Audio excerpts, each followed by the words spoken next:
Hi, this is PattyAnne. I'm back to show you the second installment of getting ready to do your weave along. The first thing I'm going to do is I'm going to determine how long my warp has to be, which you probably already determined in the last section. I'm going to pretend that mine is 2 yards long. So what I'm going to do is I'm going to make a pattern or a path thread on my warping board, just out of some old yarn that I have. And so since mine is going to be 2 yards long, I'm going to make it longer than that because I'm going to tie a knot around the beginning and warp peg and the last one. So I usually add on about 10 inches, but I mark where the exact place is that I want the warp length to be. So if I want it to be 2 yards long, each yard is 36 inches, times 2 is 72 inches. So I would just start by measuring with a tape measure or yardstick, 72 inches. When I get to 72 inches, I'm going to make a small knot here, just so I know that's exactly where the 2 yards is. And then I'll leave the other just dangling. The next thing I'm going to do is attach the opposite end, the first end, to the first warp peg. So to do that, I'm going to hold this shorter end in my right hand and make a loop and stick the loop through. Okay, that makes a little loop that I'm going to put around the warping peg. You don't have to make your knot like this. This is just one way that I've learned to do it. So again, I hold the short end in one hand, make a loop, and go through. Okay, and then I'm going to walk this over to the warping board and put it on my first peg, right there. Pull it like so. The next thing I'm going to do is I'm going to find out where my path string needs to go so that I can get my 2 yards of warp. Let's say I start here and I go across here and here and here. That won't be long enough because I still have several inches here between where the peg is and where my 2 yard knot is. I could go down here, but I prefer not getting really low. So what I'm going to do is start here, go across to here, and like that. And there it is. There my little knot is, and it's ending up right where I need it to be. So I'm just going to make my knot right there. And what this is the path that I will follow back and forth as I wind my warp. Up here is where I'll be making my cross, and I'll show you that in a moment. Now I begin to show you how I do tie on my warp and begin warping it and getting the cross going. So I'll bring my yarn over here and I put it on the ground directly below my warping board. And then I can come right up here and I can tie another one of those knots that I've done before, if I want, onto this first peg. And so I'll begin, and I will just go over this one and under and around this.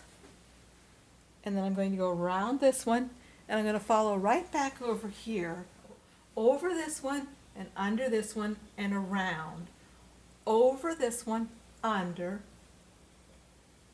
If you can just remember over, under every time, you'll be good. Over, under, and this is just going to go around this very first peg. Over, under, and around. Now I'm going to do this a few more times, then I'm going to show you how I count this to make it easier. And I've learned this in several different places.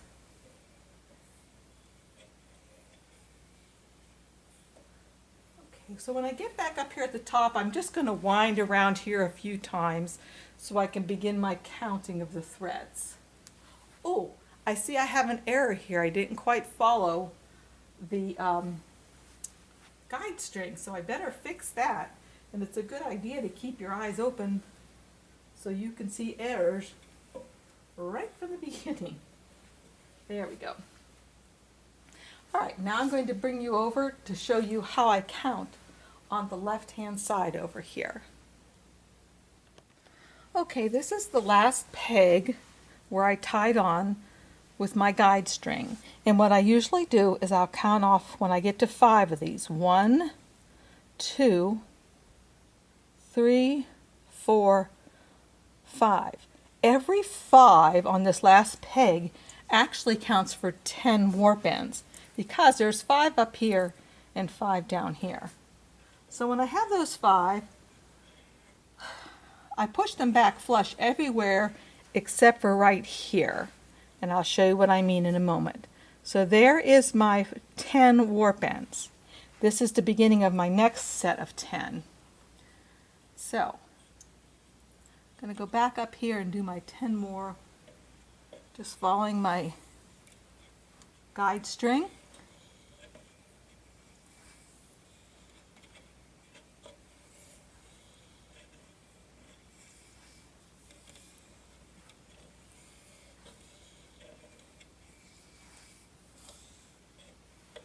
And let me stop up here at the top again, winding around the first peg a few times. Let's see how many we have. 1, 2, 3, 4, 5. So that's 10 more. So now I know I've already warped 20 ends. And I'll keep a space in between those two so it's easy for me to count when I get towards the end. So there's 20.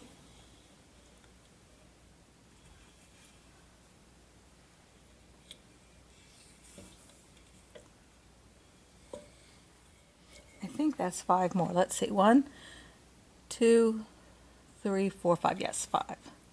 Is this 5? 1, 2, 3, 4. Yes. Okay, so I can push these other ones over here right up against each other because I'm not using those for my counting area. But these I want to leave a space between. So when I look at this in a glance, I can tell that's 30 ends already. And next I'm going to show you how I tie the cross. I do it a little differently. I've learned this in the past year or so. So what you do to tie the cross is I'm going to take the top part of the cross right here, and I'm going to take a piece of yarn that's brightly colored compared to what I'm using and go around all the top warp threads in the cross and make a knot. And make sure that that knot is going to really hold. Then after I do that on this side of the cross, I'm going to come over to this side of the cross and do the same thing. Pick up all the threads that are on top of this bar, the top end of the thread, or the cross, I'm sorry. Being careful not to get the guide string. And again, I'm going to tie a knot right here. Again, I want to make sure that it's tight and not going to come out. And that one seems to be slipping just a hair, so I'm going to put an extra knot. There we go. And this is all I do for my cross. What I've essentially done is made like a little handle. Okay. After that, the next thing that I would do is to tie my choke tie. Usually my warps are a lot longer than 2 yards. But generally what I would do, here's the cross, and then the peg right to the right of that. I would go straight down from it and tie the choke right here. Again, going around all the yarn. And I usually go around it twice and pull it tight, and then tie a double, like a surgeon's knot, where you go around that twice and pull it tight. Oftentimes I'll put like 1/2 of a bunny ear there just so I know that's my choke. Now on this short of a warp, all I would need to do is to make 2 more ties. The first one being right over here at the end of my warp. And I would just go right in here, taking the top ones, go to the very edge, and just tie the surgeon's knot, boop, like so. The other one is up above where my first peg is. And usually what I do here is I just pull these all out away from my guide string and just tie a knot right here. I'm going to be cutting this off because I'm warping from front to back this time. So that's all there is to that. Next, I'll just show you briefly how to chain your warp. It's going to be a short chain since this warp is so short. Okay, to chain your warp, you'll start down here at your last peg and take that off and put your, oh, one thing I forgot to do was to tie off this very last warp thread, or cut it off, there we go.